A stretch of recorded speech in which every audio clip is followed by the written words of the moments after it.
रूस ने फिर मंगाया भारत से पेट्रोल। यूक्रेन ने रिफाइनरियां ध्वस्त कर दी। भारत की नायरा एनर्जी रूस का उतार रही कर्ज। जी हां दोस्तों, जब जब भारत के ऊपर मुसीबत आई है, रूस ढाल बनकर भारत की मदद करने के लिए सामने आया है। अब जब रूस के ऊपर मुसीबत आई है और यूक्रेन ने रूस की रिफाइनरियों को ध्वस्त कर दिया है, तो अब दोस्तों भारत की प्राइवेट कंपनियां नायरा एनर्जी रूस की मदद के लिए सीधे उतर गई है। दोस्तों ये वही नायरा एनर्जी है जिन्होंने वेस्टर्न कंट्रीज के प्रतिबंधों को भी सहा है, क्योंकि इस कंपनी के साथ रशिया की रोजनेफ्ट कंपनी की हिस्सेदारी है। अब जब दोस्तों रूस के अंदर यूक्रेन ने रिफाइनरियां उड़ा दी है, तो वहां पर एक रिफाइनिंग कैपेसिटी प्रभावित हुई है, तो रशिया को पेट्रोल की जरूरत पड़ रही है, डीजल की जरूरत पड़ रही है। इसी बीच दोस्तों नायरा एनर्जी ने बड़ी खेप दोस्तों रशिया के लिए रवाना कर दी है। आइए जानते हैं इस रिपोर्ट की सारी जानकारियां। दोस्तों रूस ने पहली बार भारत से रिफाइंड पेट्रोल मंगवाया है। दोस्तों इतिहास के अंदर ऐसा पहली बार हो रहा है, क्योंकि भारत अक्सर रूस से दोस्तों कच्चा तेल मंगाता था, लेकिन रिफाइंड पेट्रोल की कमी होने के कारण रूस अब भारत से रिफाइंड पेट्रोल मंगवा रहा है। भारत ने सबसे पहले 42,000 मीट्रिक टन पेट्रोल की खेप 18 जून 2026 को भारत से रवाना की गई थी, जो इजिप्ट के रास्ते समुद्र के जरिए 5 अगस्त 2026 को रूसी बंदरगाह पर सुरक्षित रूप से पहुंच गई थी। फिर एक और जहाज 40,000 टन का भेजा था।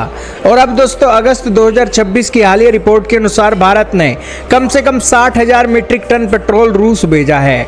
दोस्तों इतिहास में यह पहली बार हुआ है जब दुनिया के सबसे बड़े तेल उत्पादक देशों में से एक रूस को भारत से पेट्रोल आयात करना पड़ा हो।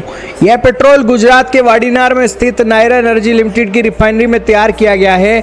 और दिलचस्प बात है कि इस भारतीय रिफाइनरी में रूस की सरकारी तेल कंपनी रोजनेफ्ट की बड़ी हिस्सेदारी है। भारत के पेट्रोलियम मंत्री ने सरकार के थ्रू इसके रूट पर इसकी सप्लाई पर दोस्तों पल्ला झाड़ दिया है। भारत के पेट्रोलियम मंत्री हरदीप सिंह पुरी एक इंटरनेशनल सैंक्शन से डरते हैं। उन्होंने इससे जानकारी देते हुए कहा कि ये शिपमेंट निजी और स्वतंत्र अंतरराष्ट्रीय ट्रेडर्स के जरिए हैंडल किए जा रहे हैं और भारत की सरकारी कंपनियों का इसमें कोई लेना देना नहीं है। दोस्तों वेस्टर्न कंट्रीज के प्रतिबंध से बचने के लिए इसे सीधे रूस नहीं भेजा गया।